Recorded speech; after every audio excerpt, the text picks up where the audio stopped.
कड़ाके की ठंड आ गई है दोस्तों, और कड़ाके की ठंड में बिल्कुल बाहर निकलना रज़ाई से और काम करना बहुत ज़्यादा मुश्किल होता है। तो आज मैं आपको बताऊंगी कि ठंड से कैसे बच सकते हैं और ठंड में कैसे काम कर सकते हैं। तो hello everyone, welcome back to my new vlog. कैसे हैं आप सब? भाई हो पापा अच्छे हो, मैं भी ठीक हूँ। राधे राधे, ओम नमः शिवाय। और महीना चल रहा है दिसंबर का, और दिसंबर और जनवरी में बहुत ज़्यादा ठंड होती है।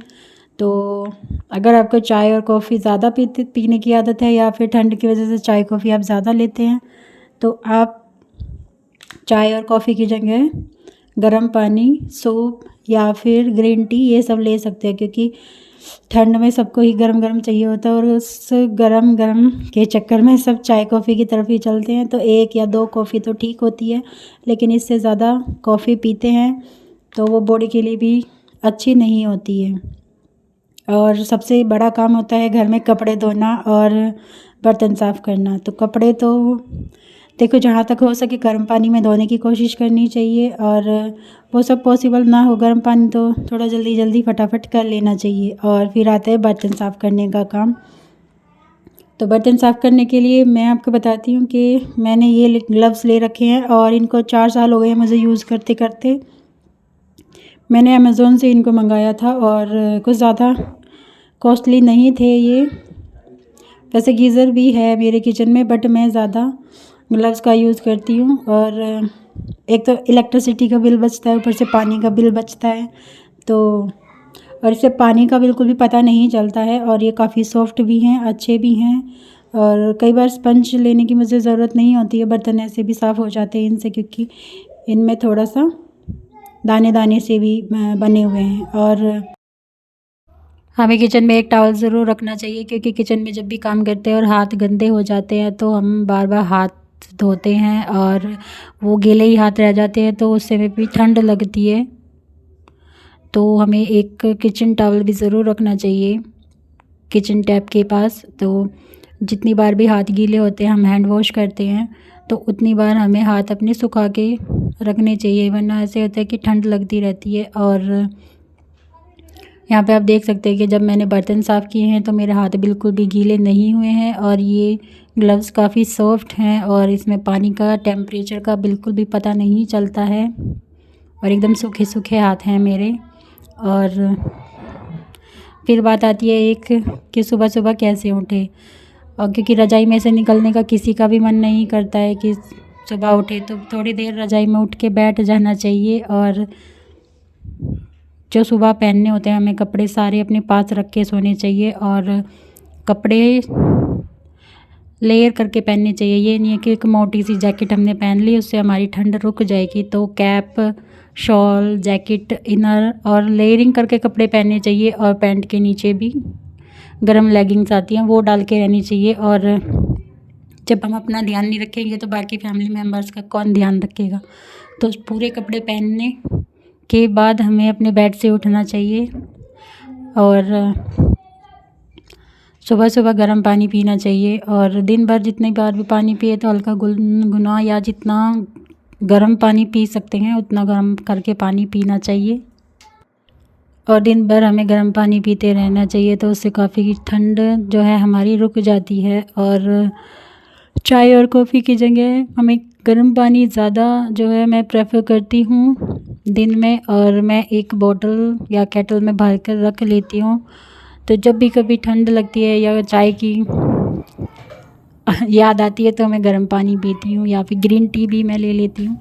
तो ऐसे होता है कि जब ग्रीन टी नहीं बनानी पड़ती मुझे, तो गर्म पानी मैंने कप में किया और एक ग्रीन टी कप में डाल ली, तो ग्रीन टी बन गई, फटाफट से मैं पी लेती हूँ। तो थोड़ी सी ठंड चली जाती है। और चाय और कॉफ़ी की जगह एक तो हम जो है मीठा लेने से बचते हैं, और कुछ दूध से भी बचते हैं। तो थोड़ा सा अपना बॉडी का वेट और फैट का भी ध्यान रखना चाहिए।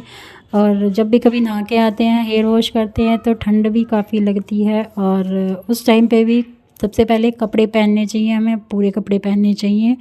और ये नहीं है कि अभी हम नहाए हैं तो थोड़ी देर बाद कपड़े पहनेंगे, मैं इस काम को कर लेती हूँ फिर मैं कपड़े पहनूँगी। या नहाने से पहले भी हम ये सोचते हैं कि मैं थोड़ी देर बाद नहाने वाली हूँ तो मैं ये काम निपटा लेती हूँ। तो ऐसा नहीं है, कपड़े पूरे पहन कर ही सर्दियों में रहना चाहिए। बेवजह की ठंड अपने आप से नहीं लगानी चाहिए कि आ जाओ ठंड, ठंड को न्योता दो कि आ जाओ ठंड मुझे लग जाओ। तो अब नहाने के बाद मैं एक ग्रीन टी पीती हूँ और बच्चे मेरा वैसे ही ध्यान रखते हैं, तो ये बच्चे मुझे अलग से बताते रहते हैं कि अभी आप नहाए हो और आपने कैप नहीं पहनी है तो आप हेडफोन पहन सकते हो। ये हेडफोन नहीं है, सिर्फ कान कवर करने के लिए बच्चों का है, लेकिन इससे भी काफ़ी अच्छी ठंड रुक जाती है। और जितना भी हो सके गर्मियों में गर्म कपड़े, गर्म स्लीपर्स वगैरह का यूज़ करना चाहिए। तो जब भी मैं अपना नहाने के बाद काम पर चलती हूँ, सॉक्स पहनकर और स्लीपर्स पहनकर ही चलती हूँ। और अगर हीटर है तो घर में हीटर का यूज़ कर लेना चाहिए, हीटर को चला के रखना चाहिए और घर को बंद रखना चाहिए। बार बार ये नहीं है कि मेन गेट है या जो डोर है घर का वो खुल रहा है बार बार, तो उससे अंदर बाहर की हवा आती जाती रहती है, तो काफ़ी ठंड रहती है घर में, तो थोड़ा सा उसका भी ध्यान रखना चाहिए। पहले क्या करते थे, पहले तो कोयले जला के रख लिया करते थे घर के अंदर, और चूल्हे पर खाना बनता था तो काफ़ी टाइम चूल्हे पर ही बैठ के निकल जाता था, तो ठंड इतनी नहीं लगती थी। लेकिन अभी ठंड बहुत ज़्यादा लगती है और मैं क्या करती हूँ, कई बार ज़्यादा ठंड लग रही होती है तो मैं गैस चला के गैस पर ही हाथ अपने सेक लेती हूँ, या हीटर के सामने थोड़ी देर बैठ जाती हूँ तो मैं वहाँ पर अपने हाथ सेक लेती हूँ। तो अपना गर्म स्लीपर्स और कपड़े सब पहन के रहने चाहिए। जब काम हमें ही करना है और हमारी ही ज़िम्मेदारी है तो हम काम को अच्छे और हँसी खुशी से करना चाहिए और अपना भी ध्यान रखना चाहिए, क्योंकि हम सब सारे फैमिली मेम्बर्स का ध्यान रखते हैं, तो और हमें ही कुछ हो जाए तो फिर कैसे बात बनेगी। और ये कह के बिल्कुल भी पीछा नहीं छुटाया जा सकता अपने आप से या किसी और से कि हमें ठंड लग रही है और हम घर का काम नहीं करेंगे, तो इससे एक दिन काम नहीं करेंगे, 2 दिन काम नहीं करेंगे, लेकिन हमें अपना काम अच्छे तरीके से और ढंग से करना चाहिए और डेली करना चाहिए। और ये भी नहीं है कि हम ये बोलेंगे कि हमने बहुत ज़्यादा अच्छे कपड़े पहने हैं तो हम ये काम नहीं करेंगे, वो काम नहीं करेंगे। भाई देखो, कपड़े ही तो हैं, वो तो बाद में धुल जाएंगे, और घर के काम भी बहुत ज़्यादा ज़रूरी है, तो और घर के काम भी हैं, सबका ध्यान रखना है, तो अपना काम अच्छे तरीके से करते रहना, अपने हर काम को एंजॉय करके करना चाहिए और किसी भी काम को देखकर दुखी नहीं होना चाहिए। और हाँ, और अब आइए बारी पोंछा लगाने की, तो पोंछा हमेशा गर्म पानी में लगाना चाहिए सर्दियों में, और जो मोप वाला लगाते हैं उनको भी गर्म पानी में ही लगाना चाहिए, और जो बैठकर लगाते हैं या कपड़े से निचोड़ कर लगाते हैं उनको भी गर्म पानी से ही पोंछा लगाना चाहिए, और इससे हाथ ख़राब नहीं होते हैं और फ्लोर की भी अच्छे से ही सफाई हो जाती है। और अगर आपको ये वीडियो थोड़ा सा भी आपके लिए हेल्पफुल रहा है तो वीडियो को लाइक करें और चैनल को सब्सक्राइब करें।